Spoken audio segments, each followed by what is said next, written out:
आज master stroke की cover story में केंद्रीय गृह राज्य मंत्री अजय मिश्रा के उस समीकरण का परीक्षण करना है जिससे उनकी कुर्सी किसी भी कड़ी कार्रवाई से महफूज दिखाई दे रही है।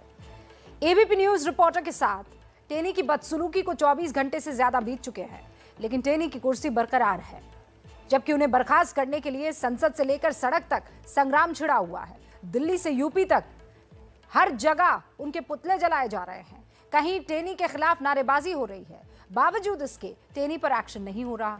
अब तक तो लखीमपुर कांड को लेकर ही टेनी के खिलाफ मोर्चा खुला था, अब मीडिया से बदसलूकी को लेकर भी गुस्सा भड़क गया है। अब सवाल यह है कि जिस मंत्री पर बर्खास्तगी का दोहरा शिकंजा कसा हो, वो किस ढाल से अपनी कुर्सी बचाए हुए है। मास्टर स्ट्रोक की कवर स्टोरी में सबसे पहले इसी की पड़ताल होगी। उन्होंने किसानों को मारा है, उनको इस्तीफा देना चाहिए। आप सीनियर मेंबर है, आप प्रश्न मैं बोल रहा हूँ, इस बारे में बोल रहा हूँ। हाँ बोलिए ना, बोलने तो दीजिए। आप प्रश्न पूछिए। तो जो उसने जो उसका जो इन्वॉल्वमेंट है, विषय कंस्पिरेसी जो की है, आपने प्रश्न पूछा, उसको समय दूंगा। उसमें उसकी सजा मिलनी चाहिए। आप प्रश्न में हत्या हुई है। संसद में संग्राम।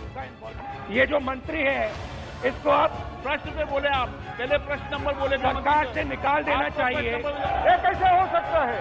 वेल में भी रहेंगे और बात भी करना चाहते हैं, ये नहीं चले गए। शहर शहर घमासान। किसानों के हत्यारों को बर्खास्त करो, बर्खास्त करो। अजय मिश्रा टेनी को बर्खास्त करो, बर्खास्त करो, बर्खास्त करो। किसानों के हत्यारों को अजय टेनी को बर्खास्त करो। अजय मिश्रा को गिरफ्तार करो। लेकिन गालीबाज मंत्री का कद और कुर्सी बरकरार।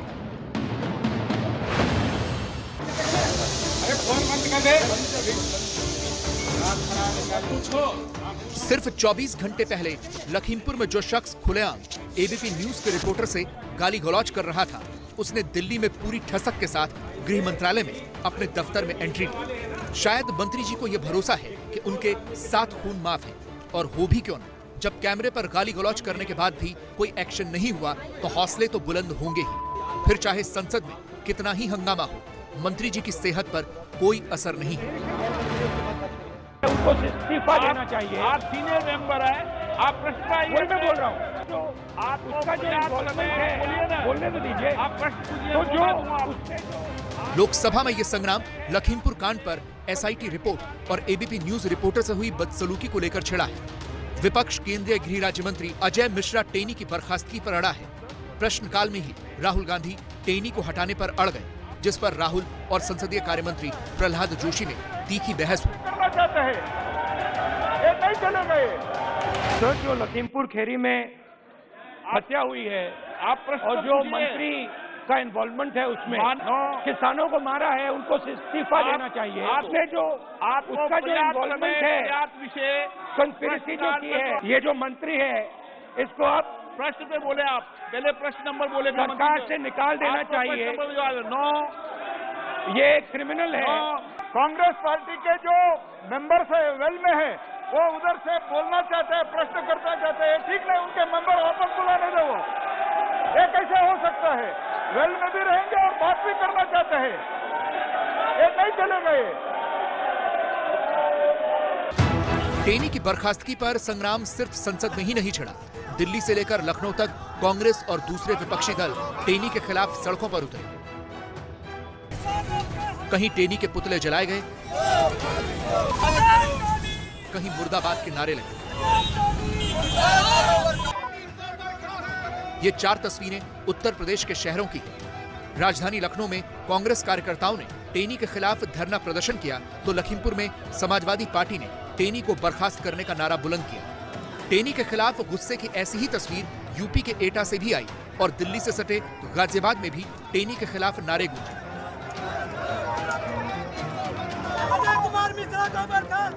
राजधानी में भी यूथ कांग्रेस कार्यकर्ता सड़क पर उतरे और टेनी का पुतला जलाया। इस दौरान पुलिस ने जो बैरिकेडिंग लगाई थी, उसे भी कुछ कार्यकर्ताओं ने पार करने की कोशिश की, लेकिन पुलिस ने उन्हें रोक दिया।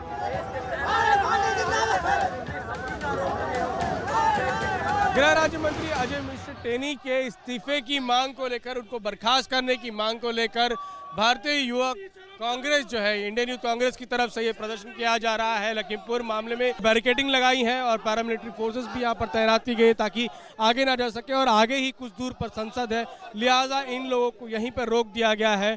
और यहाँ पर जो यूथ कांग्रेस से कुछ जो लोग हैं वो बैरिकेड को उस तरफ जाने की कोशिश कर रहे हैं। ये गुस्सा टेनी के उस गाली गलौज और बदसलूकी के खिलाफ भड़का है जो उन्होंने बुधवार को एबीपी न्यूज के रिपोर्टर के साथ की थी। ऐसे यही जो हमारे मीडिया वाले हैं ना, यही उन्होंने एक निर्दोष आदमी के लिए बनाया।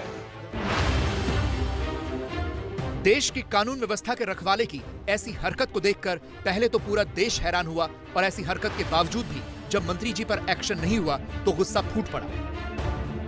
आपको इस्तीफा दे देना चाहिए, और हमारे पत्रकार बंधुओं से जो आपने कल अभद्रता की है उसकी हम घोर निंदा करते हैं। हम लोग ऐसे गालीबाज मंत्री को बर्खास्त करने की मांग करते हैं और उनके मंत्री पद से बर्खास्त करने की मांग समाजवादी पार्टी की। और जो ये इन्होंने कल कृत्य किया है गृह राज्य मंत्री ने, बहुत ही निंदनीय है, और हम पूरी समाजवादी पार्टी और हम सभी महिलाएं मिलकर इनकी बर्खास्त की मांग करते हैं। घेरे में देश के गृह राज्य मंत्री हैं, कैमरे में उनकी करतूत कैद हुई है, और केस उत्तर प्रदेश का है जहां चुनावी पारा गर्म है। इसीलिए विपक्ष के आक्रमण की धार भी तेज है। पूरा विपक्ष एबीपी न्यूज रिपोर्टर से हुई बदसलूकी पर सवाल पूछ रहा है। एक केंद्र का minister of state home affairs खुद ऐसा बोलता है और पत्रकार के तरफ जाके उसकी माइक के तरफ पुश करता है, तो आप यही देखिए किस ढंग का ये हमारा देश में डेमोक्रेसी चल रही है। टेनी के पिछले इतिहास को देखा होता तो उनके इस आचरण तो उन्हें आश्चर्य नहीं होना चाहिए था। उनका तो आचरण पुराना जो है, लखीमपुर की जनता से पूछिए कि पहले करते क्या थे। एक लोग यही हैं, बिल्कुल भवाली लोग, किसी को गाली देना, फिर गुंडई करना, और क्या क्या करते थे मैं नहीं कहना। कैमरे में कैद मंत्री की गाली गलौज को लेकर बीजेपी के पास कोई जवाब नहीं है, लेकिन बीजेपी बहानों की बौछार कर रही है। नहीं, मैंने कल नहीं देखा, लेकिन ऐसी कोई बात होती है पार्टी सब चीज का संज्ञान लेती है। इस कारण से ऐसा मेरा तो बहुत पहले से संपर्क है, चूंकि 2012 में हम लोग विधानसभा में भी थे। इस प्रकार का व्यवहार नहीं रहा, कोई तनाव में हो सकता है ऐसी बात का। देश का गृह राज्य मंत्री कैमरे पर गाली गलौज कर रहा है, लेकिन बीजेपी के नेताओं को न तो वो दिखाई दिए और न सुनाई दिए, और जिसे दिखा भी उन्हें लगता है कि मंत्री जी का मूड खराब रहा होगा, इसलिए ऐसी हरकत हुई। इससे ये समझना मुश्किल नहीं है कि मंत्री जी के चेहरे पर आखिर चिकन क्यों नहीं है। अजय मिश्रा, टेनी को बर्खास्त करने की मांग सिर्फ एबीपी न्यूज रिपोर्टर के साथ बदसलूकी को लेकर नहीं उठी है, बल्कि लखीमपुर कांड में एसआईटी रिपोर्ट का भी शिकंजा उन पर कसा हुआ है। इसके बावजूद उन्हें भरोसा है कि उनकी कुर्सी पर कोई खतरा नहीं है, क्योंकि जिस चुनाव की वजह से विपक्ष उन पर चौतरफा हमले कर रहा है, असल में वही चुनाव उनकी ढाल इस वक्त बना हुआ है। 3 अक्टूबर को लखीमपुर की सड़क पर किसानों को रौंदते हुए निकली ये जीप एसआईटी के मुताबिक साजिश के तहत किसानों पर चढ़ाई गई, और आरोपी अजय मिश्रा टेनी का बेटा आशीष मिश्रा है। एसआईटी की रिपोर्ट के आधार पर टेनी को टर्मिनेट करने की मांग हो रही है। गाड़ी अजय कुमार मिश्रा टेनी के नाम थी, तो साजिशकर्ता में सबसे पहला सवाल उनसे पूछा जाना चाहिए। इसीलिए हमारी मांग है तुरंत उनको बर्खास्त किया जाए, वो स्वयं इस्तीफा दे। ये उनकी बौखलाहट दिख रही है, और इस मामले में प्रधानमंत्री जी से कहना चाहूंगा कि तत्काल इनको बर्खास्त करें, नए प्रदेश व्यापी आंदोलन। एबीपी न्यूज रिपोर्टर से बदसलूकी के मामले में बीजेपी भले ही बैकफुट पर हो, लेकिन एसआईटी रिपोर्ट पर बीजेपी टेनी के साथ खड़ी है। अपना काम कर रहा है, और जो भी कानून के तहत होगा बिना किसी भेदभाव के निष्पक्षता के साथ हो रहा है। इसमें किसी को कोई ज्ञान देने की आवश्यकता नहीं। आरोप उनके बेटे के खिलाफ है, तो बेटे के खिलाफ कानूनी कार्रवाई जो भी होगी वो हो रही है। उनका तो कोई बेटे की सजा बाप को नहीं दिया सकती। टेनी के बचाव में खड़ी बीजेपी के लिए सबसे बड़ा हथियार वो कानूनी पेच है जो फिलहाल टेनी के पक्ष में नजर आ रहा है। लखीमपुर कांड के बाद किसानों ने अपनी शिकायत की तहरीर दी थी। तहरीर के आधार पर पुलिस एफआईआर दर्ज करती है। किसानों ने जो तहरीर दी थी उसमें अजय मिश्रा का नाम था। किसानों ने वारदात के कुछ दिन पहले टेनी के एक भाषण को आधार बनाया था, जिसमें वो आंदोलनकारी किसानों को धमकाते हुए नजर आ रहे थे। 10-11 महीने हो गए। मैं ऐसे लोगों को कहना चाहता हूँ कि सुधर जाओ, नहीं तो सामना करवा के हम आपको सुधार देंगे। 2 मिनट लगेगा। इसी भाषण के आधार पर किसानों ने टेनी के खिलाफ शिकायत दी थी, लेकिन पुलिस ने अपनी एफआईआर में टेनी का नाम नहीं लिखा और कानून के जानकारों के मुताबिक पुलिस ऐसा कर सकती है।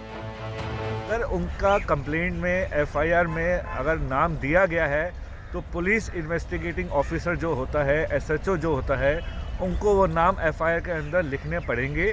उसके बाद वो इन्वेस्टिगेशन जब करेंगे उसका रिजल्ट क्या होगा वो पुलिस का डोमेन है, उसमें हम कुछ नहीं कर सकते। कानूनी दावपेच के साथ ही सियासी गणित जो है वो भी ऐसा बना हुआ है कि बीजेपी टेनी के साथ दिख रही है। दरअसल टेनी को हटाने से बीजेपी को यूपी चुनाव में ब्राह्मण वोटों की नाराजगी का खतरा है। इससे चुनाव के वक्त पार्टी कार्यकर्ताओं का मनोबल गिर सकता है। पार्टी मानती है कि अगर टेनी को हटाया गया तो बेटे की सजा बाप को देने की गलत परंपरा शुरू हो जाएगी और जैसे ही एक केंद्रीय मंत्री को हटाया जाएगा विपक्ष और ज्यादा आक्रामक हो जाएगा। इसके बाद विपक्ष यूपी चुनाव में कानून व्यवस्था पर बीजेपी को घेरने लगेगा। मंत्री पर कार्रवाई से चुनाव में बीजेपी के बैकफुट पर होने का संदेश भी जाएगा और कृषि कानूनों की वापसी के बाद मंत्री को हटाने से सरकार की जो ओवरऑल छवि है उसे भी नुकसान होगा और यही वजह है कि अभी भी टेनी की कुर्सी सुरक्षित है क्योंकि चुनाव है। और अब मास्टर स्ट्रोक में एक ऐसी खबर का विश्लेषण हम करेंगे जो इस देश की आधी आबादी की खबर है। ये खबर इस देश की 68 करोड़ महिलाओं के लिए है। सरकार ने महिलाओं की शादी की उम्र बढ़ाने का फैसला किया है। अभी तक ये उम्र 18 साल थी, जिसे बढ़ाकर 21 साल किए जाने का प्रस्ताव है और अगर कानून बन जाता है तो फिर उन चंद देशों में हम शुमार हो जाएंगे जहां महिलाओं की शादी की उम्र 21 साल है। दूसरे देशों की अगर बात करूं तो अमेरिका में दोनों ही यानी लड़का और लड़की इनके लिए 18 साल की उम्र तय की गई है। न्यूजीलैंड में दोनों के लिए शादी की उम्र 20 साल तय है। ब्रिटेन में लड़का और लड़की दोनों के लिए 18 साल है। रशिया यानी रूस में 18 साल है। जर्मनी में दोनों के लिए लड़का और लड़की के लिए 18 साल उम्र तय है। हालांकि कुछ देशों में शादी की उम्र 18 से कम भी है, जैसे पाकिस्तान जहां पर लड़कों के लिए 18 है और लड़कियों के लिए 16 है। टर्की की बात करें तो वहां 15 और 14 है। ईरान में देखिए 15 है लड़कों के लिए और 13 है लड़कियों के लिए। कम उम्र की शादी के बहुत सारे दुष्प्रभाव होते हैं। महिला के स्वास्थ्य से लेकर उसके मानसिक और सामाजिक जीवन पर भी इसका असर पड़ता है और इसीलिए सरकार के इस फैसले की तारीफ होनी चाहिए। बेटियों में कुपोषण खत्म हो, उनकी शादी की सही आयु क्या हो, इसके लिए हमने कमेटियां बना की रचना की है। उसका रिपोर्ट आते ही बेटियों की शादी की उम्र के बारे में भी उचित फैसले लिए जाएंगे। पिछले साल 15 अगस्त के दिन प्रधानमंत्री नरेंद्र मोदी ने लाल किले की प्राचीर से ये ऐलान किया था और अब सरकार ने फैसला ले लिया है। लड़कियों की शादी की उम्र 18 से 21 साल करने के बिल को मंजूरी दे दी गई है। ये उम्मीद है कि इसी सत्र में इस बिल को संसद में पेश किया जाएगा। पर सवाल यह है कि लड़कियों की शादी की उम्र 18 से बढ़ाकर 21 क्यों की गई? अब बदलते वक्त में लड़का लड़की को बराबर माना जाता है, इसीलिए ये बहस छिड़ी है कि लड़के की शादी 21 में और लड़की की 18 में क्यों। जया जेटली की अध्यक्षता में बनी एक टास्क फोर्स ने सरकार को अपनी रिपोर्ट सौंपी है। ये सिफारिशें दिसंबर 2020 में की गई थी। महिला एवं बाल विकास मंत्रालय की ओर से जून 2020 में इस टास्क फोर्स का गठन किया गया था, जिसमें नीति आयोग के सदस्यों को भी शामिल किया गया था। इसी टास्क फोर्स की सिफारिश है कि लड़की की शादी की उम्र 18 से बढ़ाकर 21 साल कर देनी चाहिए, क्योंकि छोटी उम्र में गर्भावस्था धारण में समस्याएं होती हैं, मातृ मृत्यु दर बढ़ने की आशंका रहती है, पोषण के स्तर में भी सुधार की जरूरत होती है। टीनेज में लड़की अपने फैसले भी नहीं ले पाती। छोटी उम्र में शादी का असर लड़कियों की पढ़ाई पर पड़ता है। टीनेज मैरिजेस बंद होने से जो प्रेगनेंसी की एज है वो भी 21 साल के बाद ही होगी। तो टीनेज प्रेगनेंसीज को हम हाई रिस्क प्रेगनेंसीज मानते हैं, जिसमें मदर को बहुत ज़्यादा कॉम्प्लिकेशन होने के रिस्क रहते हैं, जैसा कि मदर का ब्लड प्रेशर बढ़ सकता है, जिसमें माँ और बच्चा दोनों पर बहुत बुरा इफेक्ट पड़ता है। टीनेज प्रेगनेंसीज में एनीमिया के रिस्क ज़्यादा होते हैं, डिलीवरी के बाद ब्लीडिंग का रिस्क ज़्यादा होता है। जैसे ही ये सरकार ने उम्र 21 साल कर दी है तो ये कॉम्प्लिकेशंस जो हैं इनका रेट भी कम होता है। सबसे पहले 1929 में शारदा एक्ट में लड़कियों की शादी की उम्र 14 साल और लड़कों की 18 साल तय हुई। 1954 के द स्पेशल मैरिज एक्ट में सुझाव दिया गया कि लड़कों की शादी की उम्र 21 और लड़कियों की 18 की जाए, लेकिन ये सुझाव 1978 में जाकर माना गया। फिर शारदा एक्ट में संशोधन करके लड़कों की शादी की उम्र 21 साल और लड़कियों की 18 साल की गई और अभी देश में लड़का लड़की की शादी की उम्र यही है। ये कदम बाल विवाह को भी रोकने के काम आएगा, क्योंकि अभी 14-15 साल की लड़कियों को 18 का बताकर उनकी शादी कर दी जाती है, लेकिन अब ऐसे केसेस बहुत हद तक रुक जाएंगे। आपको जानकर हैरानी होगी कि बाल विवाह से देश को 3,49,000 करोड़ रुपए का नुकसान होता है। देश में अभी भी 23.3% महिलाओं की शादी 18 से कम उम्र में होती है। 15 से 19 साल के बीच में 6.8% महिलाएं या तो गर्भवती हैं या मां बन चुकी हैं।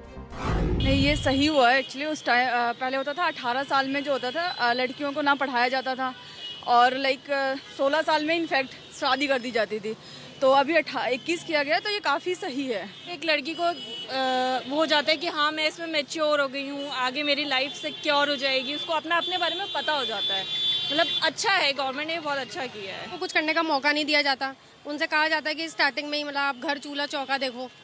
मेरे घर वालों ने भी यही था, थोड़ी सोच थी। मेरी भी उम्र जो थी जब मेरी शादी हुई मैं 20 की थी। अंडर 18 जो ज़्यादा शादी होती, चाइल्ड मैरिजेस, वो कम हो जाएंगी। इससे और बढ़िया क्या हो सकता है। लड़कियों को पढ़ना चाहिए, करियर बनाना चाहिए, ना कि शादी करके बस घर बसाओ, बच्चे करो। बाल विवाह रोकने के अलावा लड़कियों का स्कूल ड्रॉप आउट रेट भी कम होगा, क्योंकि अभी कम उम्र की शादी की वजह से लड़कियों को स्कूल छोड़ना पड़ता है। एक आंकड़ा देखिए, कक्षा 1 से 5वीं तक सिर्फ 1.2% लड़कियां स्कूल छोड़ती हैं, जबकि 6ठी से 8वीं तक स्कूल छोड़ने वाली लड़कियों की संख्या 2.6% है, जबकि 9वीं से 10वीं में स्कूल छोड़ने वाली लड़कियां 15% से ज्यादा हैं। कम से कम अपनी पढ़ाई पूरी कर पाएंगी। अक्सर देखते हैं कि हाई स्कूल में, इंटर में टॉप करती हैं और फिर शादी कर दी जाती है। उनका कोई मतलब ही नहीं है उस तरह की पढ़ाई का। तो बीए पास करेंगी, बीकॉम पास करेंगी, कोई टेक्निकल पढ़ाई कर लेंगी और 21 साल की उम्र में अपने पैर पर खड़े होने लायक लड़कियां हो जाएंगी। ऐसे में शादी होगी तो निश्चित तौर पर वो परिवार भी अच्छा चला सकती हैं और अपने बारे में भी वो सही फैसला कर सकती हैं। इस फैसले का महिला सांसदों ने भी स्वागत किया है। टेंडेंसी होती है कि लड़की 16 की हो गई, लड़का खोजना शुरू कर दो, तो जो बच्चे बढ़िया पढ़ सकती हैं वो नहीं पढ़ पाती हैं। दूसरा आप खुद भी देख रहे हैं कि नॉर्मली भी जो शिक्षित परिवार हैं वो अपने बच्चियों को आगे पढ़ा रहे हैं। तो 24, 23, 24, 25 तो ऐसे भी मैरिजेबल एज हो गई है। तो मैं समझती हूँ ये एक वेलकम डिसीजन है, क्योंकि लड़कियों को अपने पैरों पे खड़े होने का अवसर देगी और कुछ स्वास्थ्य के हिसाब से भी ठीक है। सब स्वावलंबी बने, आप अपने पैर पर खड़ा हो, पढ़ाई लिखाई करके अच्छा काम करके फिर शादी करें, नहीं तो वही झंझट, वही झगड़ा, वही घर से खारिज करना, तिलक दहेज लेना। जब अपने पैर पर खड़ा रहेगी तो उसको अपना स्वावलंबी रहेगी तो किसी तरह का दिक्कत नहीं होगी, उसका बाल बच्चा भी पढ़ा लिखा रहेगा। जानकार ये भी मानते हैं कि इससे बीजेपी को उत्तर प्रदेश के चुनावों में फायदा मिल सकता है। चाहे वोट बैंक अच्छा बने न बने, लेकिन आधी आबादी में खुशी की लहर तो होगी ही होगी। आबादी में अपनी प्रेजेंस भारतीय जनता पार्टी ने एक नए ढंग से फिर से करा दिया। यूपी में चुनाव नजदीक हैं, इसलिए फायदे की बात की जा रही है, लेकिन हकीकत यह है ये सभी के लिए फायदे का फैसला है। आतंकी संगठनों के साथ एक मीटिंग की है। इसमें जो कुछ भी कहा गया, जो कुछ भी आईएसआई ने प्लान किया, उसकी सारी डिटेल भारतीय सुरक्षा एजेंसियों के हाथ लग गई है। मेरे सहयोगी ओम प्रकाश तिवारी की रिपोर्ट में आप देखिए पीओके में आईएसआई की इस मीटिंग में हुआ क्या क्या और उसके टारगेट लिस्ट में टॉप पर कौन कौन है। तारीख 2 जून 2021, जगह त्राल, पुलवामा, जम्मू कश्मीर। बीजेपी नेता राकेश पंडिता की हत्या। तारीख 9 अगस्त 2021, जगह लाल चौक, श्रीनगर, जम्मू कश्मीर। बीजेपी नेता गुलाम रसूल डार और उनकी पत्नी की हत्या। तारीख 17 अगस्त 2021, जगह ब्राजू, कुलगाम, जम्मू कश्मीर। बीजेपी कार्यकर्ता जावेद अहमद डार की हत्या। तारीख 19 अगस्त 2021, जगह देवसर, कुलगाम, जम्मू कश्मीर। अपनी पार्टी के नेता गुलाम हुसैन लोन की हत्या। आतंकवादी हमलों की ये तारीखें भले ही अलग अलग हों, लेकिन इन सब का मकसद एक ही था, जम्मू कश्मीर में किसी भी तरह बढ़ती हुई शांति को रोकना, तेजी से डेवलप हो रहे कश्मीर घाटी में खौफ पैदा करना। इन सारी टारगेट किलिंग्स के पीछे है पाकिस्तानी खुफिया एजेंसी ISI और पाकिस्तान की सेना। खुफिया सूत्रों से जानकारी मिली है कि ISI ने ऐसी हत्याओं में तेजी लाने के लिए पाकिस्तानी कब्जे वाले कश्मीर के मुजफ्फराबाद में कई आतंकी संगठनों के साथ मीटिंग की है। आतंकी संगठनों के साथ मीटिंग में क्या हुआ, ISI की तरफ से उन्हें किस तरह का मिशन दिया गया है, उसकी पूरी डिटेल भारतीय खुफिया एजेंसियों के पास मौजूद है। उसका एक हिस्सा ABP न्यूज के हाथ भी लगा है, जिसमें ISI की खतरनाक साजिशों का पर्दाफाश हुआ है। ISI की इस खतरनाक साजिश के 5 बेहद अहम पॉइंट्स हैं। पहले और दूसरे पॉइंट में बताया गया है कि भारत में आतंकी हमलों के लिए एक नया ग्रुप बनाया जाए, जो वहां होने वाले तमाम हमलों की जिम्मेदारी अपने ऊपर ले। इन्हें कहा गया है कि वो सिक्योरिटी फोर्सेस के इन्फॉर्मर्स, इंटेलिजेंस पर्सनल और नॉन लोकल्स जो RSS या BJP के साथ जुड़े हुए हैं, उनको टारगेट बनाया जाए। खुफिया जानकारी के मुताबिक इस बैठक में पाकिस्तानी खुफिया एजेंसी ISI ने आतंकवादी संगठनों को टारगेट किलिंग की एक लिस्ट भी दी। इस लिस्ट में स्थानीय राजनेताओं से लेकर नौकरशाहों समेत अनेक लोगों के नाम शामिल हैं। बैठक में कड़े निर्देश के तौर पर यह भी कहा गया कि जम्मू कश्मीर में चुनाव हो या ना हो, लेकिन टारगेट किलिंग लगातार चलती रहनी चाहिए। दस्तावेज के तीसरे और चौथे पॉइंट में टारगेट किलिंग वाली लिस्ट की बात कही गई है। देखिए, लिखा है कि अभी शुरुआती लिस्ट 200 लोगों के नाम और उनकी गाड़ियों की जानकारी के साथ दी गई है। इसमें सिक्योरिटी फोर्सेस के informers, intelligence personal, media personal जो केंद्र सरकार और सुरक्षा बलों के करीबी हैं, और साथ ही जो बड़े नाम वाले नॉन लोकल और कश्मीरी पंडित शामिल हैं। चौथे पॉइंट में साफ लिखा है कि टारगेटेड किलिंग्स जारी रहनी चाहिए, भले ही जम्मू कश्मीर में चुनाव ना हो रहे हों। इन पर हमला करने के लिए उन्हें जिम्मेदारी दी गई है, जिनके नाम सुरक्षा बलों के लिस्ट में नहीं है, जो अकेले काम करते हैं। खुफिया जानकारी के मुताबिक आतंकी संगठनों को सरेंडर कर चुके आतंकियों से संपर्क में लाने को कहा गया है। सरेंडर कर चुके आतंकियों का ब्रेन वॉश कर फिर से आतंकी बनाने का काम शुरू करने का हुक्म दिया गया है। ISI के हुक्म की तामील करने के लिए आतंकी कमांडरों ने सरेंडर कर चुके आतंकियों से संपर्क किया। सरेंडर कर चुके आतंकियों से आतंकी संगठनों की बातचीत की एक-एक डिटेल सुरक्षा बलों को मिल गई।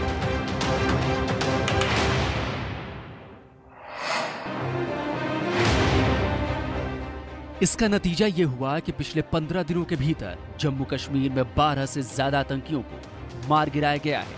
इनमें पाकिस्तानी आतंकवादियों समेत आतंकी संगठनों के कमांडर भी शामिल हैं। खासतौर पर हाजी आरिफ और ब्रेन वॉश की स्पेशल ट्रेनिंग लेकर भारत आए पाकिस्तानी आतंकी अबू जरार को ढेर करना सुरक्षा बलों की बड़ी कामयाबियों में शामिल है। इस साल अब तक 174 आतंकियों को मारा जा चुका है। अलग अलग आतंकी घटनाओं में 35 आम नागरिक भी मारे गए हैं।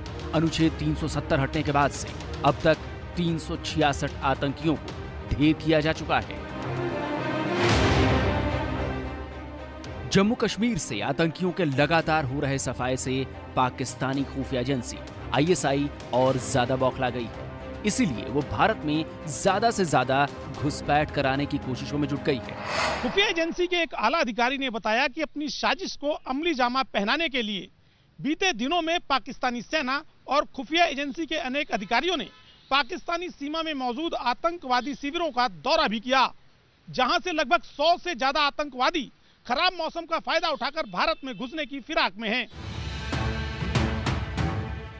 ISI न सिर्फ ज्यादा से ज्यादा आतंकियों की भारत में घुसपैठ कराने की फिराक में है, बल्कि उन्हें हथियार उपलब्ध कराने की भी प्लानिंग है। ABP न्यूज के पास मौजूद खुफिया दस्तावेज के 5वें पॉइंट में इसके बारे में चर्चा की गई है। इसमें लिखा गया है कि टारगेटेड किलिंग्स को अंजाम देने के लिए पिस्तौल और ग्रेनेड लाइन ऑफ कंट्रोल के जरिए स्मगल किए जाएंगे और इसके लिए उरी और तंगधार सेक्टर का इस्तेमाल किया जाएगा।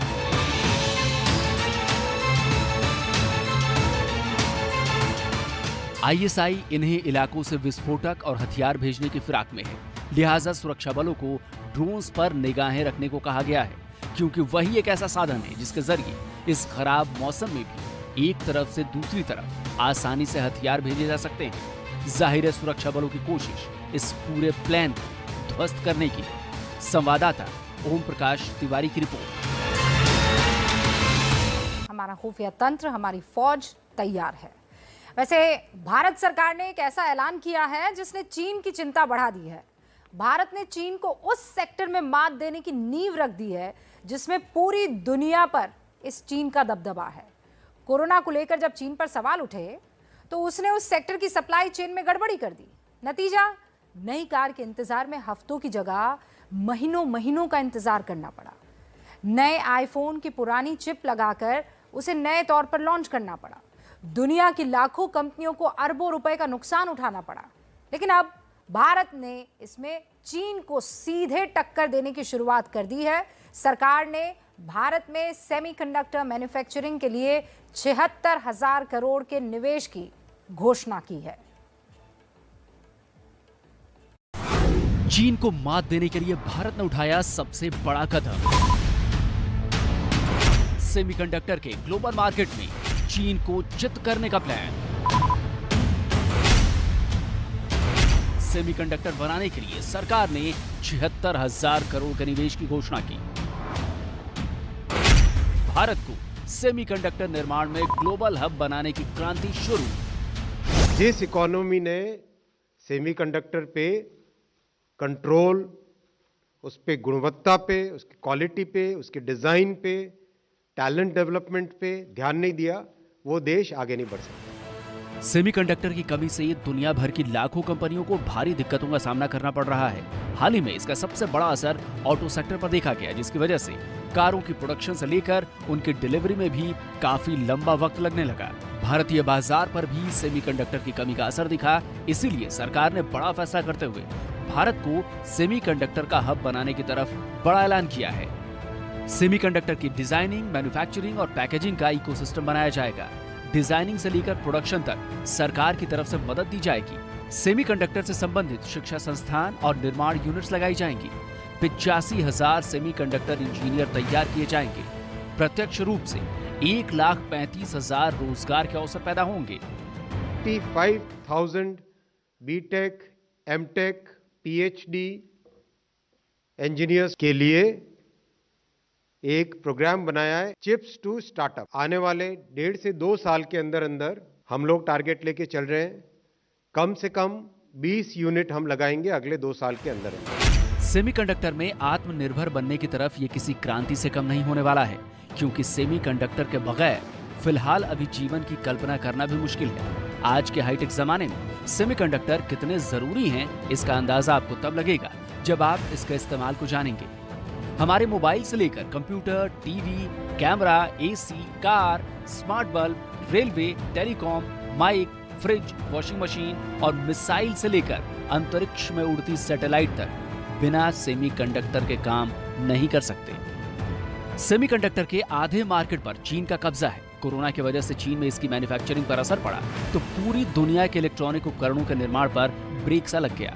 भारत अभी सेमीकंडक्टर के लिए 100% इंपोर्ट पर निर्भर है। इसी निर्भरता को खत्म करने के लिए सरकार ने इतना बड़ा कदम उठाया है। देश को आत्मनिर्भर बनाने के लिए सेमीकंडक्टर मैन्युफैक्चरिंग में, सेमीकंडक्टर डिजाइन में, सेमीकंडक्टर पैकेजिंग में, इस पूरे इकोसिस्टम में और टैलेंट डेवलपमेंट में आत्मनिर्भर बनने के लिए माननीय प्रधानमंत्री श्री नरेंद्र मोदी जी ने एक अति महत्वपूर्ण स्ट्रैटेजिक डिसीजन लिया है कि सेमीकंडक्टर का कंप्लीट इकोसिस्टम भारत में तैयार किया जाएगा। यानी एक तरह से चीन को इससे सीधे चुनौती दी जा सकेगी और सेमीकंडक्टर के मार्केट में उसकी दादागिरी को भी कम किया जा सकेगा। फिलहाल दुनिया भर में सेमीकंडक्टर का ग्लोबल मार्केट 114 लाख करोड़ रुपए का है। भारत में सेमीकंडक्टर की डिमांड 1.86 लाख करोड़ की है। साल 2025 तक भारत की ये डिमांड 76 लाख करोड़ तक पहुंचने की संभावना है। ताइवान दुनिया का सबसे बड़ा सेमीकंडक्टर का निर्माता है। सेमीकंडक्टर के 50% मार्केट पर ताइवान का कब्जा है। भारत को सेमीकंडक्टर का मैन्युफैक्चरिंग हब बनाने में ताइवान का भी साथ मिल रहा है। ताइवान इसमें न सिर्फ भारत की मदद करेगा बल्कि फैक्ट्री लगाने में निवेश भी करेगा। सेमीकंडक्टर इंडस्ट्री को बढ़ावा देने के लिए भारत सरकार की तरफ से हर मुमकिन मदद की जाएगी। यानी ये कहना गलत नहीं होगा कि आने वाले कुछ वर्षों में भारत सेमीकंडक्टर निर्माण में चीन को बेहद कड़ी चुनौती देने वाला है।